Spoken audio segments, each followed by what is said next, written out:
নমস্কার বন্ধুরা, আবার একটা নতুন ভিডিওতে তোমাদের সকলকে স্বাগত জানাই। আজকের ভিডিওটা যে একটু অন্যরকম হতে চলেছে সেটা আশা করি তোমরা। আজকের ভিডিওটা হচ্ছে কুকিং রিলেটেড। আজ দুপুরে আমি আমার রুমে বানিয়েছিলাম চারাপোনা আলু দিয়ে মাছের ঝোল পাতলা করে, খুব সুন্দর হয়েছিল। আজকের সেই রেসিপিটাই আমি তোমাদের সাথে শেয়ার করব। ভিডিওটা যদি ভালো লেগে থাকে কিন্তু অবশ্যই চ্যানেলটিকে সাবস্ক্রাইব করে পাশে থাকবে। প্রথমে বাজার থেকে কিছু চারাপোনা মাছ নিয়ে এসে সেগুলো কেটে নুন হলুদ মাখিয়ে একটু জমতে দিয়েছি। তারপর কড়াইয়ে পরিমাণ মতো তেল দিলাম। তেল গরম হলে ওর মধ্যে আস্তে আস্তে মাছগুলোকে ছেড়ে দিলাম।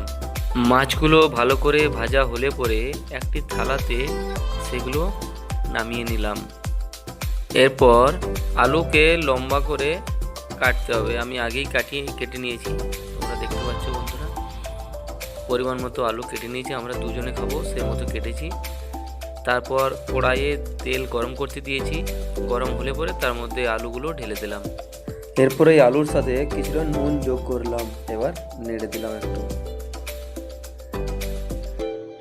আলুগুলো প্রায় ভাজা হয়ে এসছে, আমার লাল লাল হয়ে গেছে। তো ফাইনালি আমার আলু ভাজা হয়ে গেছে। এবার আমি আলুগুলো আস্তে আস্তে নামিয়ে নিচ্ছি কড়াই থেকে।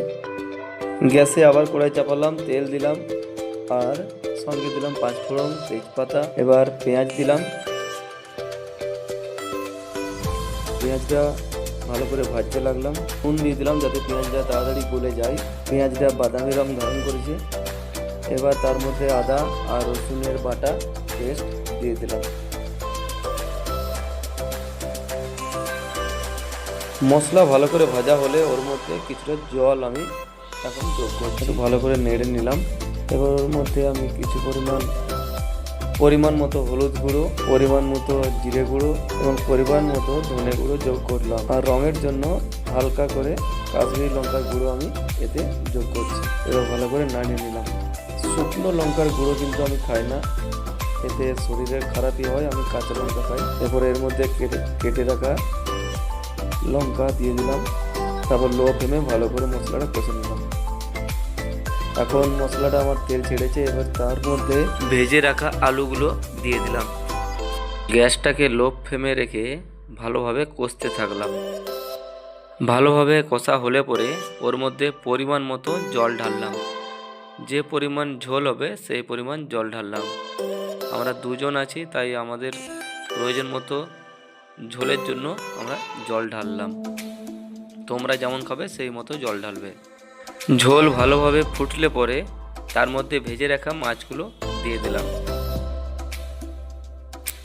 এবং লো ফ্লেমে সেটাকে ভালোভাবে যাতে সিদ্ধ হয় আরও, তার জন্য কিছুক্ষণ আরও গ্যাসে বসিয়ে রাখলাম। নামাবার একটু আগে ওর মধ্যে কুচিয়ে রাখা ধনেপাতা ছড়িয়ে দিলাম টেস্টের জন্য।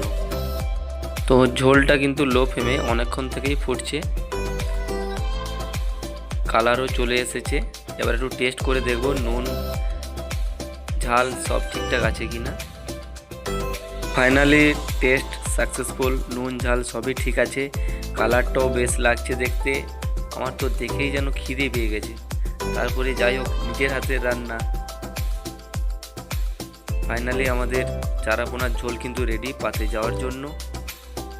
তো বন্ধুরা, তোমরাও যদি খেতে চাও নিজের হাতে রান্না করে চারাপোনার ঝোল, তো অবশ্যই কিন্তু এই রেসিপি ফলো করে তোমরাও কিন্তু বাড়িতে বানিয়ে নিতে পারো।